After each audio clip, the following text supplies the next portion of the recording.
한동훈 장관 얘기 좀 조금 더 여쭤볼게요. 뭐 대구, 대전, 그다음에 울산 이렇게 행보를 하고 급기야 이정재 씨하고 사진 촬영해서 사진도 나오고 지금 한동훈 테마주가 뜨고 있고 이정재 씨의 연인인 임세령 씨가 운영하는 대상 같은 경우에는 주가가 뛰어가지고 이틀 사이에 320억을 벌었다. 뭐 이런 보도가 나오고 있는데 이분 계속 법무장관 해야 됩니까? 그러니까 저는 대상홀딩스니 뭐 이런 회사 같은 경우에는 보통 테마주는 시가총액이 작은 규모 회사들이 들썩거리거든요. 대상홀딩스는 우리가 잘 알지만 뭐 미원 만들고 이런 데인데 그렇죠. 한동훈 장관이 정치적으로 성공하면 미원을 많이 먹나 뭐 이런 그러니까 합리적인 투자는 아니잖아요. 물론 저와도 관련된 뭐 저랑 진짜 아무 상관없는 회사들인데 뭐 시가총액 100억대 정도 회사들이 왔다 갔다 하는 건 봤어도 이런 큰 기업들이 움직이는 거는 안내 이후로 처음 봅니다. 그렇기 때문에 지금 한동훈 장관에 대한 기대치가 있다는 생각은 들지만은 이건 100% 꺼지니까 투자하시면 안 돼요. 왜냐하면 미원의 실적에 영향을 줄 수 없거든요. 그렇기 때문에 저는 그러니까 여기 투자하지 마시래요. 한동훈 장관이 꺼진다는 게 아니라 이거는 좀 너무 큰 덩어리가 움직였습니다. 아니 근데 한동훈 장관은 좀 뭐 정치를 하든지 아니면은 뭐 법무행정에 집중을 하든지 양당 간의 결정을 내려야 되는 거 아닙니까? 저는 한동훈 장관이 정치를 할 거면요 한동훈의 정치를 해라라고 말씀드리고 싶어요. 한동훈의 정치를 해라. 왜냐하면 지금 이번에 대구에서 긴급히 이제 메시지 내신거나 아니면 나중에 다시 한동훈 장관이 한 1월 넘어서 투입될 걸로 보고 있는데 그렇다면 본인의 정치는 멋있게 본인이 설계해야 되는 것인데 다른 일정이나 다른 사정에 맞춰서 그게 무슨 뭐 당의 사정이니 무슨 뭐 대통령의 사정 이런 데 맞춰가지고 일정을 정하게 되면요. 메시지가 이상해집니다. 예를 들어 당 차원에서는 적합한 시점과 메시지일지 모르지만은 본인은 정치할 거면 길게 해야 되잖아요. 그러면 더 멋있게 해야 됩니다. 그건. 그러니까 지금 당의 요구 때문에 한동훈 장관의 스텝이 꼬였다 이렇게 봐야 돼요? 저는 그 순서가 이건 거죠. 우리가 엘리베이션이라고 하거든요. 보통 올라간다라는 건데 제가 한동훈 장관 위치였으면요 절대 대구 먼저 안 갑니다. 어디부터 가요? 보통 이제 한동훈 장관이 본인이 봤을 때는 조금 환호를 받기 어려운 곳부터 먼저 가야죠. 지금 보십시오. 대구 갔다가 대전 간다가 울산 간다는데 갈수록 그게 환호도에 대한 관심이 떨어지지 않습니까? 그러니까 이거는 제 생각에는 기승전결을 또 못 맞추는 상황이 될 수 있다. 그래서 저는 한동훈 장관한테 이런 얘기하는 게 뭐 제가 한동훈 장관한테 얘기할 때 보면요. 디스라기보다는 도대체 누가 조언을 이렇게 하는 거냐라는 얘기를 많이 해요. 왜냐하면 한동훈 장관이란 자원을 굉장히 지금 희한하게 소진시키는 모습입니다. 지금. 그럼 언론이 다 달라붙어가지고 어떻게든 불을 때려고 하고 있는 거잖아요. 지금. 군불대기를 하고 있죠. 거기다 어제 이제 저는 이탄희 의원이 그 불출마. 불출마는 아니고 지역구 포기 선언을 한 게 오히려 이탄희 의원을 제가 지금까지 봤을 때는 뭐 박력이 좀 떨어진다는 평가를 하기도 하고 언론에서 띄우려고 하는데 잘 안 뜨는 것 같다 이렇게 얘기하게 됐는데 야 이거는 이탄희 의원이 굉장한 승부수다. 그러니까 이거 자체보다 뭐냐면요. 이탄희 의원이 지역구를 버렸다 그러면은 저는 그리고 거기가 뭐 용인 정이 괜찮은 곳인데 그랬다는 거는 한동훈 장관이 수도권 어딜 나가든지 이탄희 의원이 따라붙을 가능성이 생겼습니다.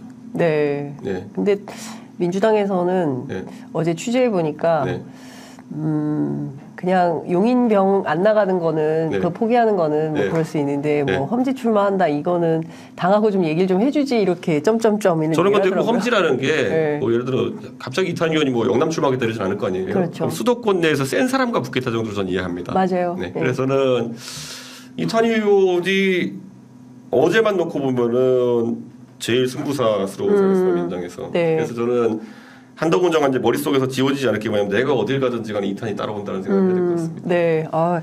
이탄이 대 한동훈, 한동훈 대 이탄이 대결 구도를 좀 주목해서 봐야 될 것 같아요. 한동훈 장관은 본인이 거꾸로 붙고 싶은 상대가 그러니까 국민의힘에 지금 있는 선거를 좀 전략을 한다는 사람들은 계속 만들려는 구도가 우리가 586을 깨려고 한다라는 구도를 만들고 싶어 해요.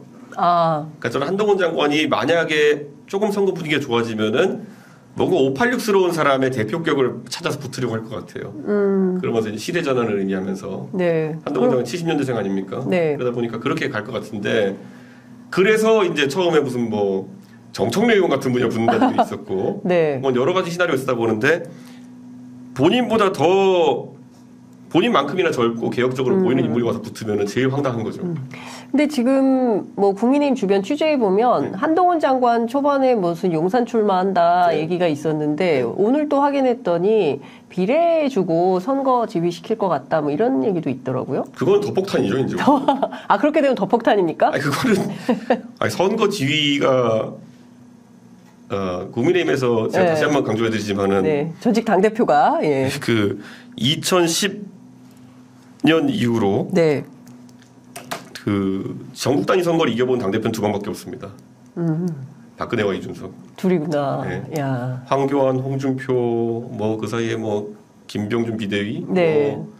뭐 여러 가지 있었습니다. 김무성 대표 다 있었지만은 안 됐거든요. 다 선거 졌다. 근데 제가 이 말씀드린 게 뭐냐면은 제가 한동훈 장관을 한 1년 반 전쯤부터 이제 이러다 자꾸 이제 황교안 대표가 있으면 안 된다 그랬는데 맞아요. 그 지금 얘기했죠. 슬슬 밀려가고 있어요 지금 그쪽으로 지금. 황교안 류로 그러니까 황교안 대표의 모든 장점을 승계한 그 한동훈 장관인데 네. 정치 행보하면서 황교안 대표가 완전 무너지셨거든요. 그런 면이 있죠. 모든 이걸 승계하실 가능성이 있어요 지금 보면은 슬슬 떠밀려가는 모양새가. 네. 저는 아까 비례도요 자기 머릿속에 그걸 담고 있으면 안 되는 게요. 비례는 막판에 가가지고 내가 결단해가지고 가는 건 몰라도 처음부터 비례 욕심 있는 사람은요 네. 행동 자체가 절제가 안 됩니다. 그래서 이러는가요? 아니 그게 아니라 이제 비례로 자기가 빛나는 걸 생각하면서 선거에 돌입하면요 이 한동훈 장관도 황교안 대표 똑같이 간다니까 제가 계속 믿어요. 그런데 안타깝지만 그 길이다. 자꾸 이렇게 막 그 액션이 커지고 예. 갑자기 가다 돌발 단식 같은 거 하고 막 이렇게 막 커집니다. 액션이. 그 무대 군중 열광에서 이렇게 막 환호하고 이런 게 네. 되는 거거든요. 저는 그거 되게 위험하다고 봅니다.